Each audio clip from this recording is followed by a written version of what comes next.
Je suis directeur logiciel et industrie du futur chez Minalogic et j'ai le plaisir d'animer ces Minalogic Web Café du logiciel innovant. Aujourd'hui, nous allons parler de la cybersécurité et plus particulièrement, nous allons voir comment nous pouvons protéger, sécuriser et sécuriser des applications qui sont directement accessibles par Internet, comme des web commerce, des applications de web commerce ou autres applications directement accessibles par le web. Alors, un petit aparté, c'est que la cybersécurité aujourd'hui est un axe très fort pour Minalogic et l'on s'efforce de travailler et de proposer à nos adhérents des solutions qui soient simples, pragmatiques, efficaces et accessibles pour les PME. Avant de rentrer dans le vif du sujet, j'aimerais refaire un point sur les principes des Minalogic Web Café du logiciel innovant. En fait, c'est un rendez-vous mensuel. Il y a 4 ingrédients qui sont majeurs. C'est un sujet, une solution innovante, un éditeur, un client. On aura 4 questions qui vont être posées à l'éditeur. C'est quoi et à quoi cela sert-il? En quoi la solution est innovante? Quelle est la formule pour rester innovant? Et quelles seront les futures innovations de la solution? 4 questions posées au client. C'était quoi son besoin métier? Pourquoi il a choisi cette solution? Quelles en étaient ses attentes? Et il nous fera un retour d'expérience sur le bilan une fois la solution maintenant que la solution est en place chez lui et qu'elle tourne depuis un certain temps. Alors, aujourd'hui, le sujet du jour, c'est la cybersécurité et surtout la protection des applications web. La solution, c'est Visiative CyberWAF. Pour l'éditeur, c'est l'éditeur Visiative. Le client utilisateur de la solution, c'est la société Jeremias. C'est Laurent Lachcar, qui est chef de projet cybersécurité, qui nous fera la présentation de la solution. Et c'est Charline Martinez, responsable marketing, qui nous fera le retour d'expérience sur le vécu de cette solution dans son entreprise. Laurent, je te laisse la parole et avec une première question. C'est quoi le WAF et à quoi cela sert-il? Bonjour à tous. Merci Vincent de me donner la parole. Alors, le WAF en un mot, c'est une solution très très simple pour protéger ses applications web. On va le voir ensuite dans le détail. Je voulais juste, pour me présenter un petit peu plus en détail et présenter la société qui édite ce logiciel, Visiative, qui est un groupe de 1400 personnes et qui œuvre dans le domaine de l'édition logicielle et de l'intégration logicielle pour les PME et ETI de l'industrie, du monde de l'industrie.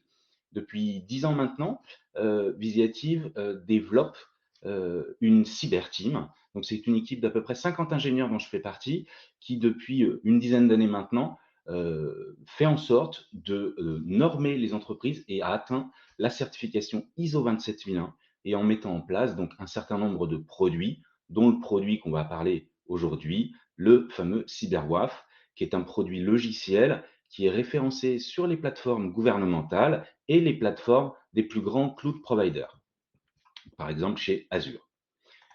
On voulait d'abord faire un petit tour d'horizon sur la cybersécurité avant de parler du WAF, pour bien comprendre de quoi on parle.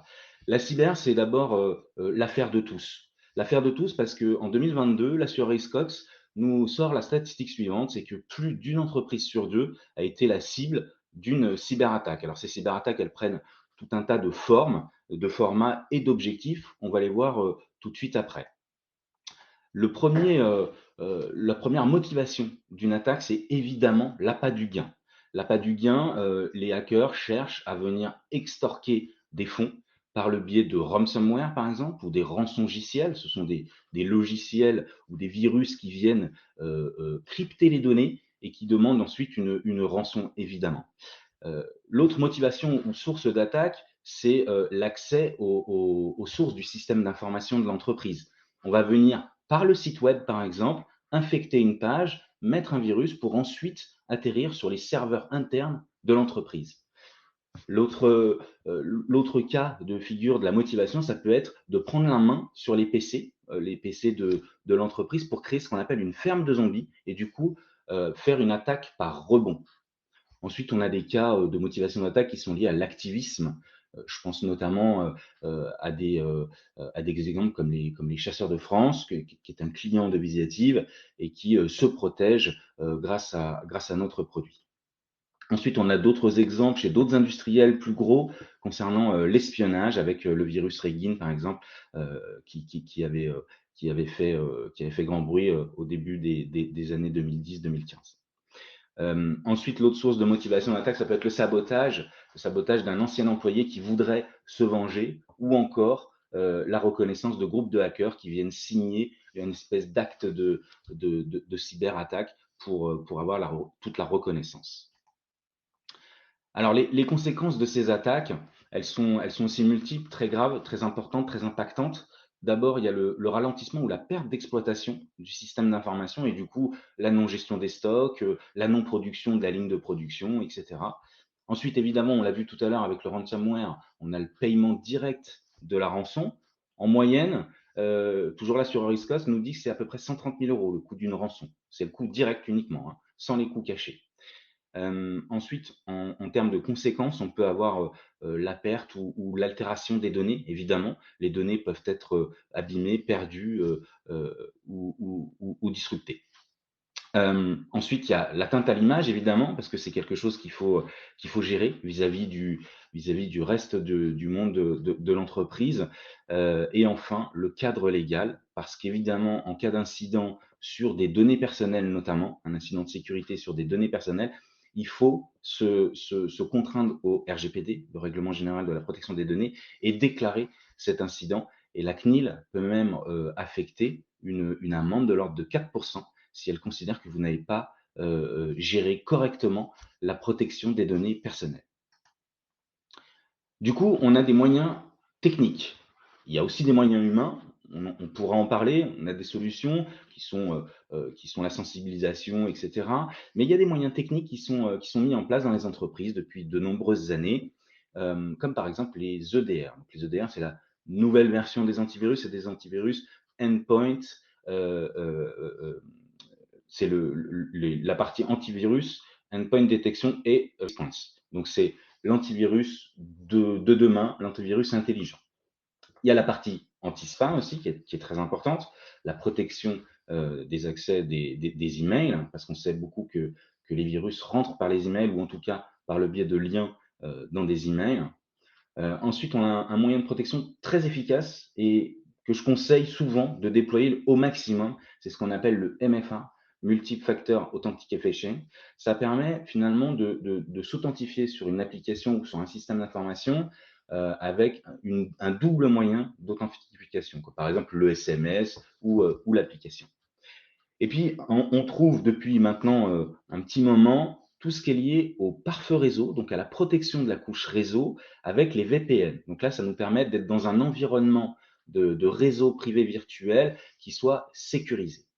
Et enfin, maintenant, depuis quelques années, on arrive sur des protections de couches applicatives, où là, au lieu de protéger seulement le réseau de l'entreprise, on va protéger toutes les applications critiques, puisque de plus en plus d'applications sont distribuées en mode SaaS. Et c'est là qu'on arrive à la partie WAF, le Web Application Firewall, qui va venir protéger tous les assets que vous voyez en haut du schéma. Donc les assets qui sont exposés sur Internet, ça peut être une application, comme tu disais tout à l'heure, Vincent, une application de type web shop, un site e-commerce par exemple, comme c'est le cas de Charline et on va en parler tout de suite après. Ça peut être un extranet client, ça peut être un site institutionnel, tout simplement, une base de données ou des API qui sont exposés sur Internet. Toutes les autres assets informatiques seront protégés par des firewalls de type réseau. Donc le WAF, comment ça marche? Comment on fait pour protéger efficacement et simplement une application web? Le principe, il est simple dans notre solution. On a décidé de ne pas modifier quoi que ce soit dans l'existant du client. C'est-à-dire que le client, il peut disposer de son propre hébergement ou d'être dans n'importe quel cloud dans le monde, utiliser n'importe quelle application pour faire son site internet. Nous n'interviendrons pas sur les assets du client et c'est très important. Pourquoi? Parce qu'on se met finalement en coupure, comme un bouclier qui va venir protéger des attaques des hackers. Donc, on va venir filtrer absolument toutes les requêtes qui sont émises à destination de ce site internet. Le logiciel est conçu en mode zéro contrainte, c'est-à-dire, je l'ai dit juste avant, pas d'installation sur les environnements clients. C'est vraiment très important de respecter la configuration et les installations des clients. On ne change pas non plus d'interlocuteur, il n'y a pas besoin de changer d'agence web, de cloud, de serveur, etc. C'est pas la peine, on n'a pas besoin de ça puisque le service est en mode SaaS, on va pouvoir le brancher directement sans coupure de service. Et c'est un petit peu ce qu'on avait fait il y a quelques temps avec Charline et vous allez voir, son cas est intéressant. Ensuite, on a voulu toujours dans cette démarche de zéro contrainte, on n'a pas voulu enfermer les clients dans un engagement de durée. On peut venir prendre le service quelques mois, quelques années. C'est toujours bien de se protéger, mais en général, pour essayer, c'est plutôt pas mal. Ensuite, comme beaucoup de services SaaS, la protection n'a pas besoin de maintenance du côté du client puisque nous prenons en charge toute la partie maintenance de tous nos serveurs, de toutes nos règles de protection et de toute l'intelligence artificielle qui est embarquée dans ce WAF, puisque le WAF dispose de plusieurs moteurs de protection, des moteurs de protection sur la partie IPS, pour ceux qui connaissent, les signatures de protection, et la partie analyse du comportement de la requête. La protection est auto-adaptative, c'est-à-dire que même si vous faites des modifications sur votre site internet, sur votre application, comme l'intelligence artificielle analyse en temps réel les requêtes, elle va s'adapter aux modifications du code et de l'application. Évidemment, tout ça est toujours à jour, puisqu'on sait que les cybermenaces évoluent chaque jour. Il y a ce qu'on appelle des failles zero day qui arrivent tous les jours au quotidien. L'une des plus connues était le Log4j et qui a fait pas mal de dégâts. Nous étions de manière instantanée protégés vis-à-vis de ces menaces grâce à cette intelligence artificielle, ce deep learning qui est intégré dans le logiciel. Voilà, tout est dit, tout est résumé ici. Le cas concret de Charline va vraiment illustrer tout ce que j'ai dit et je lui passe la main. Bonjour à tous. Merci de me passer la main. Donc moi je me présente, je suis Charline Martinez, c'est moi qui représente aujourd'hui la société Jeremias France et dans la société j'ai en charge la gestion de notre site e-commerce. Donc juste pour expliquer un petit peu notre groupe Jeremias est donc fabricant en conduits de fumée. Voilà, c'est un domaine un petit peu particulier et cela depuis 1984. On a créé la filière France en fait en 2016. Voilà, donc nous on est uniquement distributeur, on n'est pas producteur. Hein. Nos usines de production sont Jeremias mais ne sont pas en France. On a 8 sites de production, donc on a de quoi faire. La filiale en 2016 s'est ouverte dans la région lyonnaise. Et puis petit à petit, en 2018, on a ouvert aussi une agence en région parisienne, donc à Neuilly-sur-Marne. Au fur et à mesure de nos ventes, et d'ailleurs c'était l'objectif des dirigeants quand on a créé Jeremias France en 2016, c'était de digitaliser l'activité de conduite de fumée auprès des professionnels du secteur du bâtiment, de la construction, et cela en leur développant en fait un outil de prise de commande un petit peu innovant. Donc, on a décidé en 2019 de créer notre site internet. Donc, ce site, il est très pratique pour nos clients puisqu'il permet de passer des commandes à n'importe quel moment de la journée puisqu'il s'agit d'un site internet classique et non pas en fait d'un espace client qu'on peut avoir chez certains fournisseurs où il faut avoir un espace connecté sur lequel on nous donne un mot de passe, un identifiant. Là, en fait, on peut, en tant que professionnel, s'inscrire directement sur le site librement quand on le souhaite et passer commande immédiatement une fois l'inscription terminée. Donc, notre site internet, il a très, très bien fonctionné. Il fonctionne de mieux en mieux. Et cette année, voilà, on a donné les chiffres. On a atteint donc notre chiffre global de 18 millions d'euros.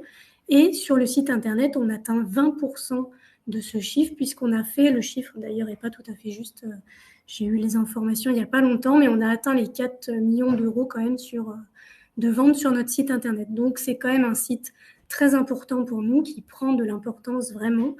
et qu'on a envie aussi d'améliorer, mais aussi de sécuriser, bien sûr. Alors, oui, je n'ai pas passé la slide, merci. Donc, notre site est en route depuis 2019. On l'a refait en 2020, puisqu'il a vraiment pris de l'importance. Et les ventes se sont déroulées tranquillement.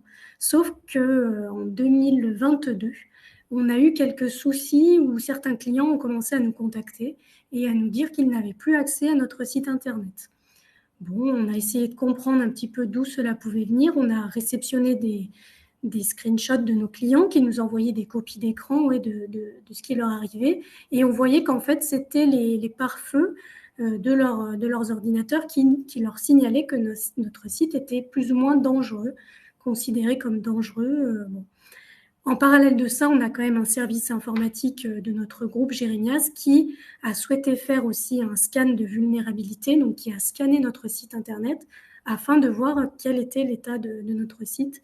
Et le résultat a été assez négatif puisqu'on nous a dit qu'en fait, il y avait une menace très élevée qui était détectée sur notre site internet. Donc, il pouvait être atteint d'un virus, il pouvait être attaqué très facilement. En tout cas, les portes étaient grandes ouvertes sur notre site et ça nous a beaucoup inquiétés. On a appris aussi par la suite que certaines mises à jour de notre site n'étaient pas faites depuis de nombreux mois. Donc nous, notre site internet, c'est un PrestaShop qui utilise aussi du WordPress. Donc c'est des CMS très connus que beaucoup d'entre nous on utilise en entreprise, mais qu'il faut maintenir. Et ça, on n'est pas forcément tous au courant. Mais si on ne maintient pas les mises à jour de ces CMS, et ben malheureusement, le site internet en prend un coup et n'est plus sécurisé. Sauf que les mises à jour, ça ne se fait pas du jour au lendemain. C'est assez long à faire. Si vous avez un site avec quelques spécificités comme le nôtre, on ne peut pas tout mettre à jour d'un seul coup, puisqu'il y a eu des développements spécifiques qui ont été réalisés. Et donc, il faut quand même réfléchir pour ne pas casser quoi que ce soit sur le site internet. Voilà ce qui nous est donc arrivé. L'objectif et ce qui s'est passé, c'est qu'on s'est dit qu'il fallait réagir très vite.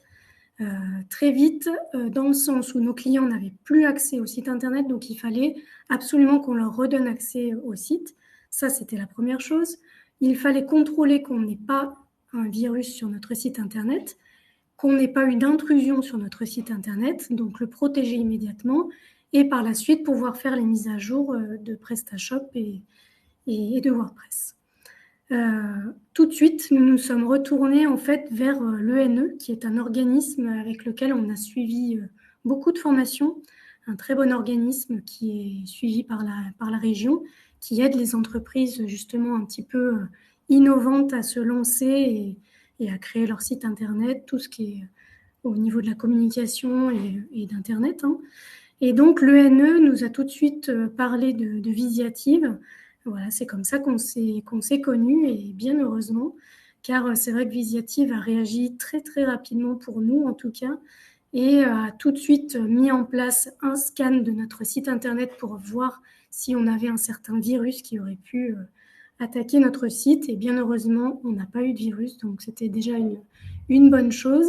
Et puis, tout de suite, on a mis en place ce fameux bouclier pour protéger automatiquement et directement notre site internet de toute attaque qui pourrait arriver. Suite à cela, les clients ont de nouveau pu avoir accès à notre site puisqu'il était de nouveau considéré comme un site gentil, ou je ne sais pas quel terme on peut donner, mais en tout cas, voilà, qu'il n'y avait plus de danger en allant sur notre site internet. Donc après, bon, il y a eu quand même un travail de Visiative aussi par rapport à tous ces antivirus. Il a fallu quand même les contacter, leur dire que voilà, on avait fait les choses pour rendre notre site sûr. Et voilà, au fur et à mesure, tout s'est arrangé. Nous, ça nous a permis tranquillement de pouvoir faire les mises à jour donc, de PrestaShop et de WordPress sans se presser, sans faire n'importe quoi. Donc voilà. Tac. Voilà. Donc si on faisait un petit bilan de notre partenariat avec Visiative, aujourd'hui on peut vraiment parler de partenariat, parce que c'est vrai que Visiative nous a vraiment accompagnés dans cette situation d'urgence qu'on a rencontrée sur notre site. On avait quand même des données importantes qu'on ne souhaitait pas qu'ils puissent être diffusées à n'importe qui sur le réseau, bien sûr. Nos clients ont eu accès au site internet et maintenant tous nos clients ont accès sans aucun souci. Donc, on a eu cette action immédiate de sécurité. Aujourd'hui, cette action, elle est durable dans le temps puisqu'elle continue de fonctionner et on n'est pas près de l'arrêter puisque franchement, c'est quand même un sacré confort de ne pas avoir à s'occuper de tout cela, hein. C'est vrai qu'au niveau de la maintenance, on n'a rien à demander, tout est fait automatiquement. On a accès à une interface très intéressante que vous verrez juste après, que vous présentera Laurent, où c'est vrai qu'on voit toutes les données, toutes les attaques que notre site subit. Des fois, on est même étonné de savoir d'où peut être attaqué notre site internet. Mais voilà, c'est vrai que tout ça se déroule très bien et pour un prix franchement correct pour une entreprise, en tout cas une PME, voilà, qui peut mettre ce prix-là, en tout cas pour une année, pour sécuriser le site, sachant tous les dégâts qu'on peut avoir par la suite. Je pense que c'est un prix qui est vraiment assez correct pour pouvoir protéger nos données et tout le reste, quoi. Voilà. Merci Charline, merci pour votre témoignage. J'en profite alors du coup pour partager, alors on voit peut-être pas très bien, mais partager l'interface du produit qui, même s'il est en service managé, ce produit, vous avez en tant que client une visibilité sur les différents KPI, les indicateurs clés qui sont importants de connaître et qui peuvent vous aider encore à sécuriser davantage ou en tout cas à orienter votre stratégie digitale. Donc, dans cette interface, on va retrouver le nombre d'attaques, d'où viennent ces attaques, vers quoi elles pointent. Donc, ça peut aider aussi les développeurs ou votre agence à orienter les développements et à protéger encore davantage le site Internet. On connaît aussi le nombre et le type d'erreurs de serveurs qu'il peut y avoir. Et ça, c'est des choses, quand on est possesseur d'un site Internet qu'on ne connaît pas. Donc, l'outil nous donne le nombre et le type d'erreurs qu'on peut retrouver sur notre serveur d'hébergement. Et puis en bas, on voit toute la typologie des attaques, d'où elles viennent, comment elles sont construites et vers quelles adresses elles sont destinées. Laurent, pour les personnes qui n'ont pas trop l'habitude, tu peux donner quelques chiffres, parce qu'on les voit mal, mais très Oui. rapidement. Alors C'est là, on avait important. choisi une période de 30 jours sur le site de Jérémy Régnias. On a 1 million de requêtes, donc ça veut dire 1 million d'internautes au global qui, dans le mois, ont cliqué. Voilà, 1 million de clics, c'est ça qu'il faut retenir. Sur ce million de clics, il y a 1000 attaques, des vraies attaques qui sont destinées à faire tomber le site ou en tout cas à pénétrer dans le site pour aller modifier des choses, etc. Les 2 tiers de ces attaques sont jugées critiques. Donc, c'est vraiment des attaques très malveillantes et plutôt très bien faites. Voilà, je m'arrête là sur les KPI, mais il y en a tout un tas. On voit que je crois que c'est les États-Unis, hein, Charline, qui vous en veulent apparemment. Bizarrement. Bon, souvent, c'est la Chine, la Russie. Là, c'est les États-Unis. De toute façon, les hackers utilisent des rebonds en général. Merci. Charline, tu parlais tout à l'heure de la partie financière. On voulait juste terminer avec ça pour vous donner un ordre d'idée. Il y a 2 versions de protection. Une version, j'allais dire standard pour les cas d'usage les plus classiques, un site internet vitrine, un site catalogue. Voilà. On protège ces sites-là à partir de 89 € par mois. Et pour les sites un petit peu plus business, sur lesquels il y a besoin d'avoir une protection avancée, on a la version professionnelle à 199 € par mois. On a ici un florilège un petit peu de certains clients qui sont protégés avec cet outil. Donc, ça va de la toute petite entreprise, parfois unipersonnelle, jusqu'aux grands comptes du CAC 40, comme Christian Dior, par exemple, qui protège un de leurs sites avec notre solution. Voilà, j'en ai terminé. Est-ce qu'il y a des questions? Merci beaucoup, Laurent. Merci beaucoup, Charline. Y a-t-il des questions? N'hésitez surtout pas. Dans le chat.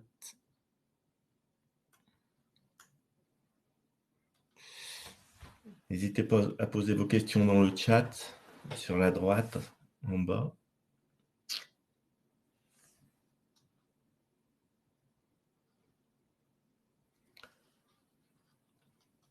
Apparemment, il n'y a pas trop de questions. Alors, il nous reste 2 minutes.